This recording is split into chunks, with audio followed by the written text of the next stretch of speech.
रघुवंश राजे रघुवंश या रघुवंशी रघुवंशी घराण्याचा एकुलता एक सुपुत्र भावी या घराण्याचा राजपुत्र राजे रघुवंश चुकर तो सापाला एक दंश तोच मी राजे रघुवंश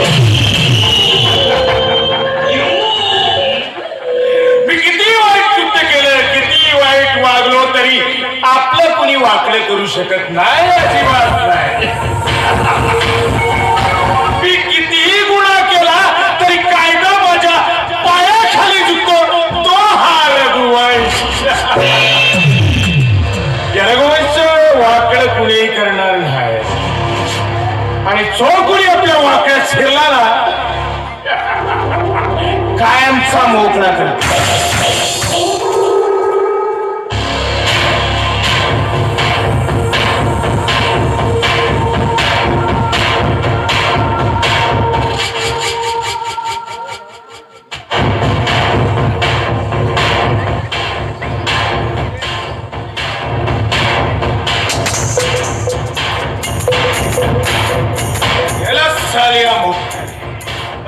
कायमचं मोकळे त्या जो कोणी आपल्या वाट्याला गेला टाळक सटकता आणि जवळ या रघुवंश टाळक सटकत कुणाच्या बापाला ऐकत नाही कायद्याला आपल्या पायात लोळण घालवण्याची ताकद आपल्या या राजघराण्यानं मला दिली आहे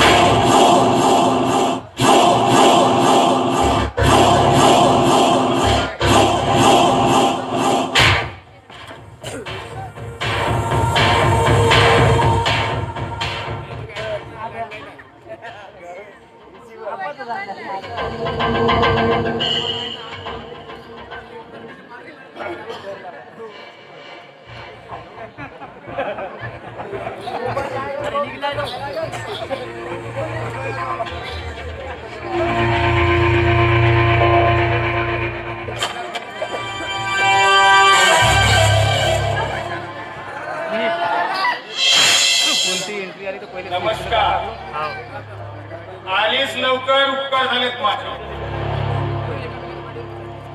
किती वेळ वाट बघायची अरे जाऊ दे अति महत्वाचं काम सोडून मी या बंगल्यात तुझी वाट बघत बसलो रे ते कशासाठी त्याचं काय रघुवंश बाबू माझे बाबा बिमार आहेत आणि त्यांना औषधी पाणी द्यावंच लागते आणि लावणीचा शृंगार करायला थोडा उशीर लागतोय म्हणून यायला थोडा उशीर झाला क्षमा मागते वाटलं ठीक आहे पण आता इतक्या उशिरा लावणीला सुरुवात करायला वेळ लावायचा नाही बरोबर कारण मी इथं किती वेळपासून ताट करत बसलोय ते तुला ठाऊक नाही आणि या रघुवंशी घराण्याची एक परंपरा आहे तमाशा लावणी नाचगाणं या बंगल्यावर झालंच पाहिजे त्याशिवाय आमच्या घराण्याला शान नाही या वयाला शोभा नाही म्हणून तर बोलतो ना तुला इथे आता जास्त वेळ न करता आपल्या लावणीला सुरुवात कर म्हणजे तुझे उपकार माझ्यावर झाले सुरुवात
खरं सांग अगं आज तुझी लावणी माझ्या समोर बघून मी तर खुशच झालो. खुश नाही असंच इथं येऊन मी जेव्हा जेव्हा बोलव ना तेव्हा तेव्हा खुश करतो आम्ही. कारण आमच्या राजघराण्याची परंपरा मोडीत येता कामा नये. आणि मी तर आताचा राजकुमार रघुवंश मी जेव्हा जेव्हा बोलेन तेव्हा तेव्हा इथे यायचं आणि माझं मनोरंजन करून निघून जाईल. काय आता विचारलं झालं का?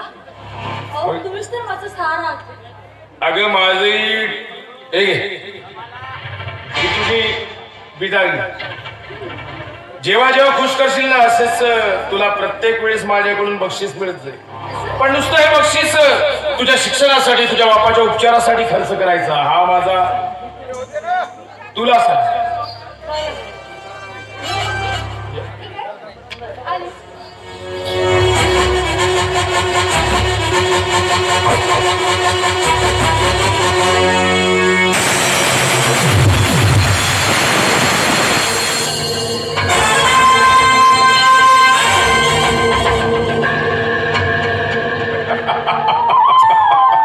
आपल्या इशाऱ्यावर नाचते ही इशाऱ्यावर नाचते काय.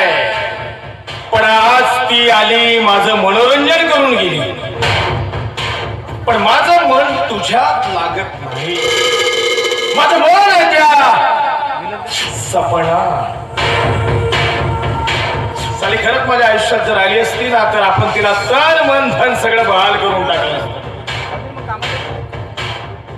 एक वेळ सपना जर माझ्या आयुष्यात आली ना तर सगळं सुख मिळाल्याचा आनंद. पण कुठं माशी शिकली कुणास ठाऊक.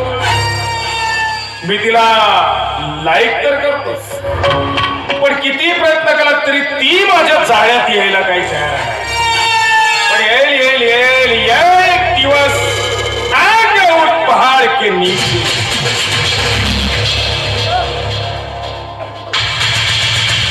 माझं नाव रघुवंश. जो करतो सापळालाही दंश त्याचंच नाव रघुवंश. दुनियेला झुकवण्याची ताकद आहे माझ्या. एक दिवस नक्कीच ती सुद्धा माझ्या हातात येईल.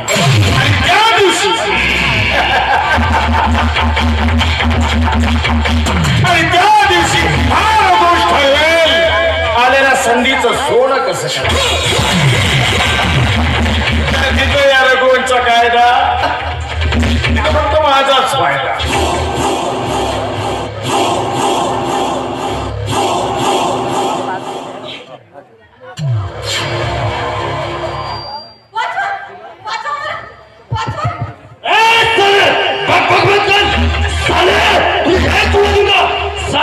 बहुत मुश्किल से पकड़ कर लाया.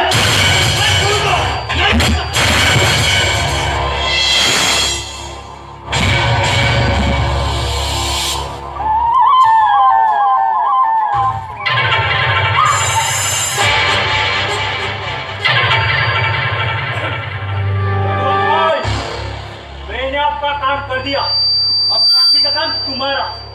अरे नराधमा, सोड मला, जाऊ दे इथून.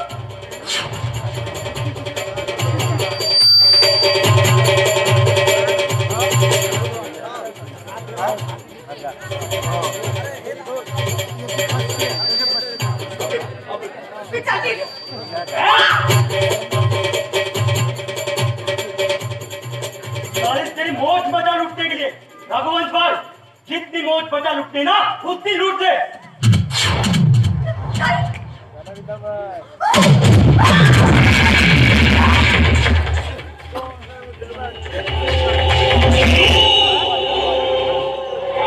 Very good Hussain, very good.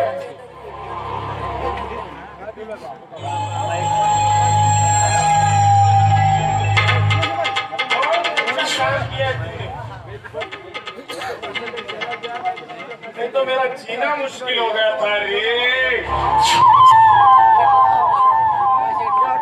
Raghuvansh भाई मेरे बगैर तुम्हारा जीना मुश्किल कभी मुश्किल नहीं होगा.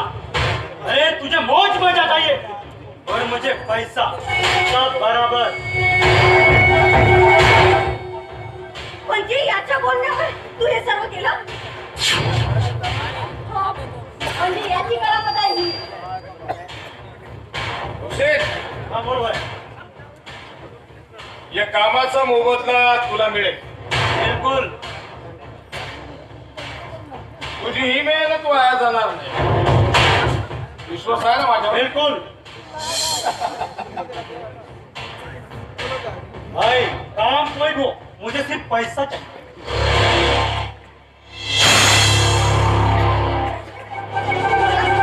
मला जाऊ दे इथून.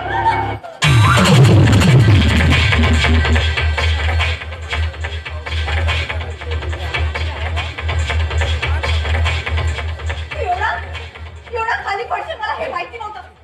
हे काय? एक नंबरचा नालायक आहे मी.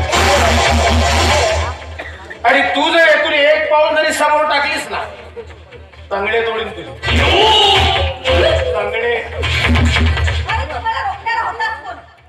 कोण होता तुम्हाला रोखणारा? पण हे बळजबरीनं माझ्यावर नाही करायची. मी इथून जाणार म्हणजे जाणार.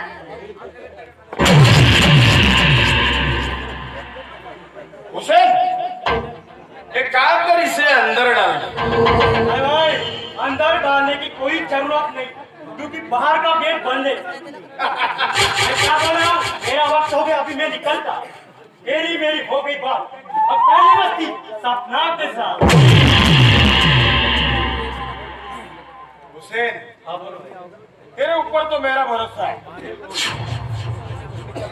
ठीक.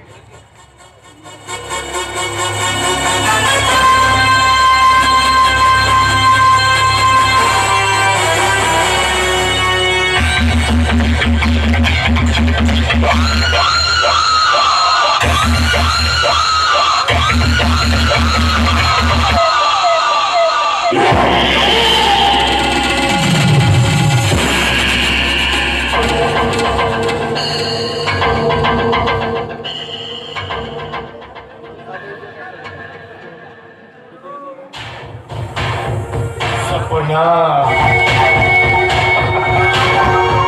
बरं झालं तू आलीस. माझं नाव लिहून घे. तुझ्या वाचून माझा जीव कसा इथं कासावी सुटला मला खायला एवढंच आहे.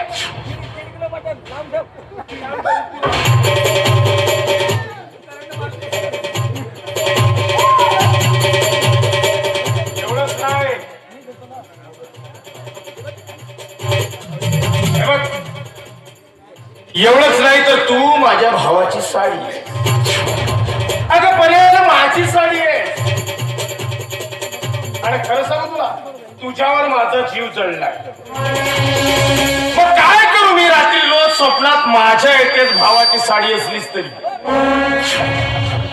कारण आताच तुला सांगितलंय तू माझ्या भावाची साडी म्हणजे माझी साडी. आणि रोज तू माझ्या नजरेसमोर खेळत असतेस म्हणून तर तू आवडतेस मला.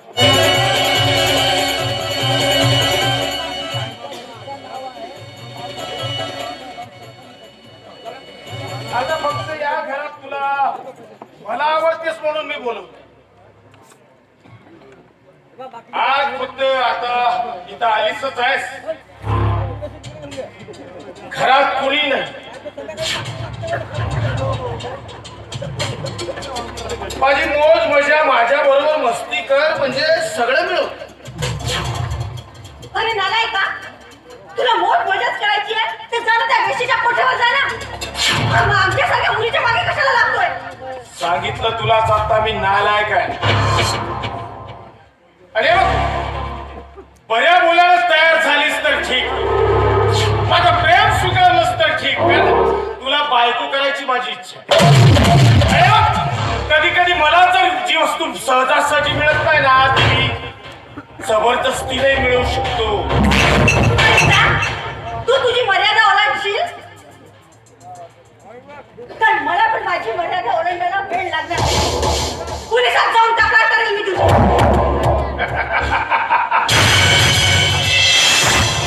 पोलिसात जाऊन तक्रार करशील माझी. अगं या घराची दारं बंद आहेत. माझ्यासमोर पुण्यात तू एकटी उभी आहेस आणि तू या घरातून जाऊन तू माझी तक्रार पोलिसांकडे करशील. त्या पोलिसापर्यंत तुला पोहोचू देईल तेव्हा ना कदाचित गेलीसही.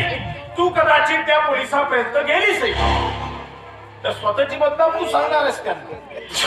कारण तुला इथून मोकळी सोडेल असं वाटतंय तुला. तू माझ्यावर बळजबरी नाही करू शकत.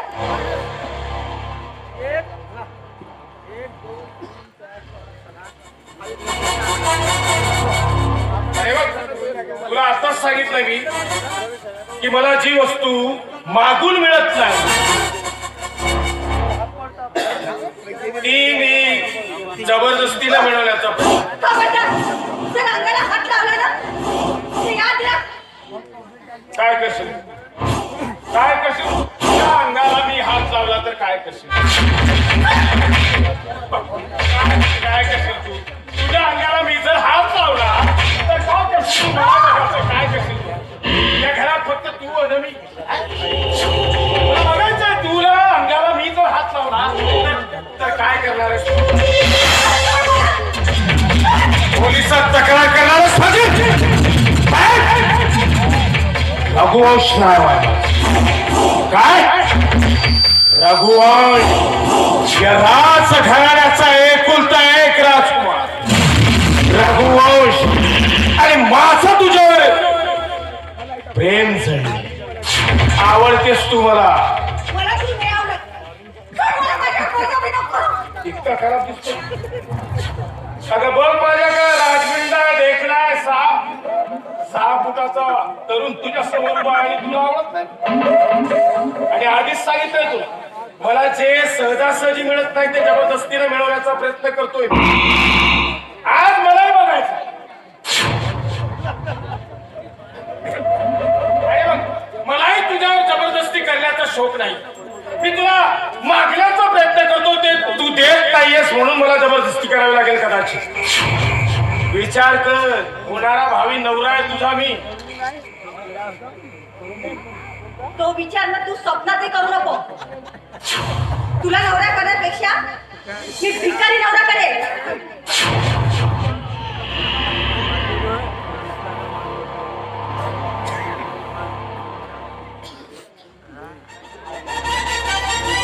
भिकाऱ्याशी नवरा करेल. मग ठीक आहे. फार खूप दिवसानंतर बेटकी सापाच्या जाळ्यात आली. तर आता थोडीफार चव घेतल्याशिवाय सोडणार नाहीये मी. आता तूही जर मनाचा पक्का ठाम निर्णय घेतलायस तर मी सुद्धा आता ठाम निर्णय घेतोय. आज मी तुला सहजासहजी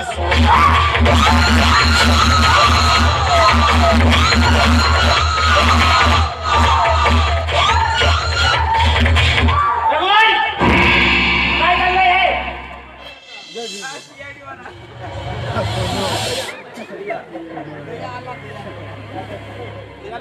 काय नाही, सपनाची थोडी गंमत करत होतो.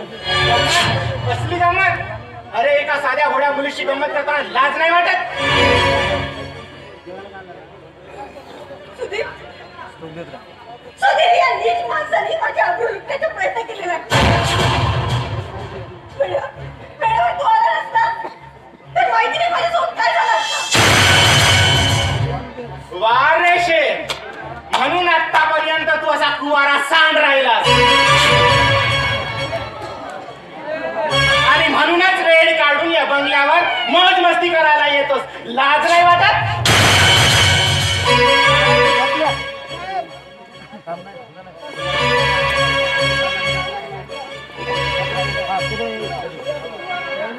वर सांड काय. आता सुधीर मला सांग, ही तुझी साडी म्हणजे माझीच साडी ना.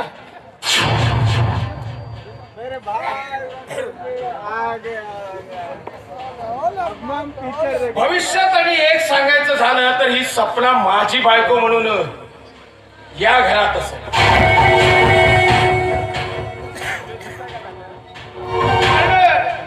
तू आहेस विदूर मान, मला ती आवडते म्हणून ती माझी बायको म्हणून या घरात प्रवास केला. रघुवंश, तोंड सांभाळून बोल. तुझा भाऊ आहे मोठा मी. मलाही माहित आहे, मी कुठं नाकारलं तू माझा मोठा भाऊ नाहीस म्हणून. मला चांगलं ठाऊक आहे तू माझा मोठा भाऊ आहेस. पण उपयोग काय, सावत्र आहेस ना. आणि हीच तर तुझ्या जीवनातली मोठी चूक.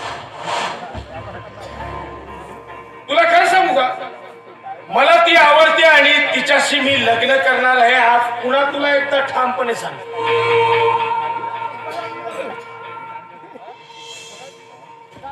फक्त एक गोष्ट, मी तुझी संमती घेतल्यावरच हे लग्न करणार. माझी संमती? हे शक्य नाही, कदापि शक्य नाही.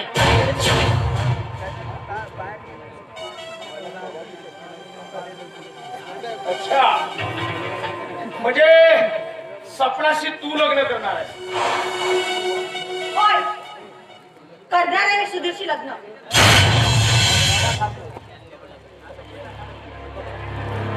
अच्छा, हे असं आहे तर.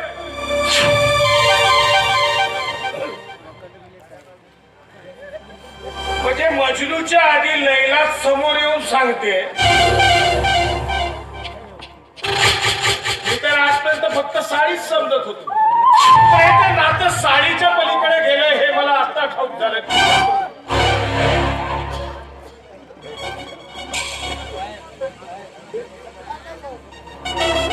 पण सगळी तुला एक सांगू का, तुझं नशीबच फुटक आहे.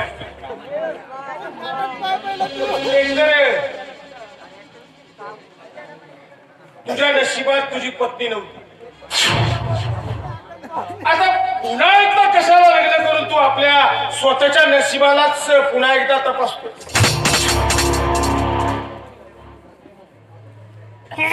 नाही, हिच्याशी लग्न करणं तुला शोभणार नाही. का नाही शोभणार? हा, का नाही शोभणार? ज्या माणसात खरी माणुसकी आहे, ज्याचे आचार विचार चांगले आहे, ज्याचे धर्म संस्कृती याचा त्याला अभ्यास आहे, मग का नाही शोधणार तो मला? तो एक माणूस म्हणून खूप चांगला व्यक्ती आहे आणि अशा माणसाची पत्नी होणे सौभाग्याची गोष्ट आहे. मी भाग्यवान समजेल स्वतःला. एक गोष्ट लक्षात ठेवायची, हे तुम्ही दोघे जण जर पक्का विचारच करून आलात तर ठीक आहे, पण तुमच्या दोघांचं लग्न इतक्या सहजासहजी मी सक्सेस होऊ देणार. लग्न सक्सेस होऊ देणार नाही. ठीक आहे, मी पण बघतो की आमच्या दोघांमध्ये कोण येतोय ते. प्राध्यापक सुधीर सावंत म्हणतात मला. असा फेकाड माणूस नाही कोणी. चल का?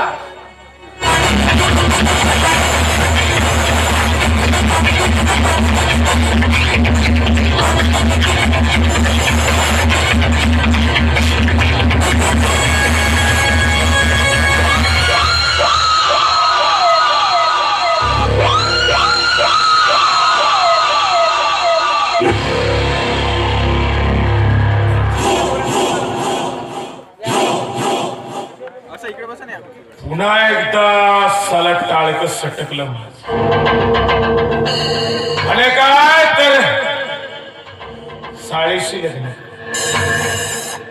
माझ्या प्रेयसीशी लग्न करणार, जी मला आयुष्यापेक्षा माझ्या आवडते तिच्याशी लग्न करा. टाळक सटकलं माझं.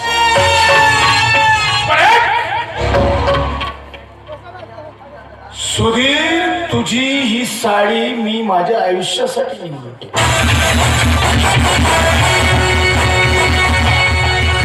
आणि जो माझ्या मार्गात चढावा येत असेल तर तो भाऊच काय, तू तर सावत्र भाऊ आहेस. मी जगाची पर्वा करत नाही आणि आज तर तू माझ्या काळजालाच हात घातलाय. बघूया, तू तिच्याशी लग्न कर, त्यानंतर हा रघुवंश ठरवेल तुझ्या संसारात आग कशी लावायची. मला बघायचंय आता तू तिच्याशी कसं लग्न करतोस ते. कारण जो करतो सापालाही जाईल त्याचाच नाव रघुवंश. आणि ज्या ठिकाणी या रघुवंशचा कायदा तिथं फक्त माझाच. आता तू तरी तर ठिणगी टाकलीच आहेस. आजपासून याच घरात हा तुझा सावत्र भाऊ आज शपथ देतोय की आजपासून ही स्वप्न तुझ्या आयुष्यात कशी येते त्या रघुवंश बघेल.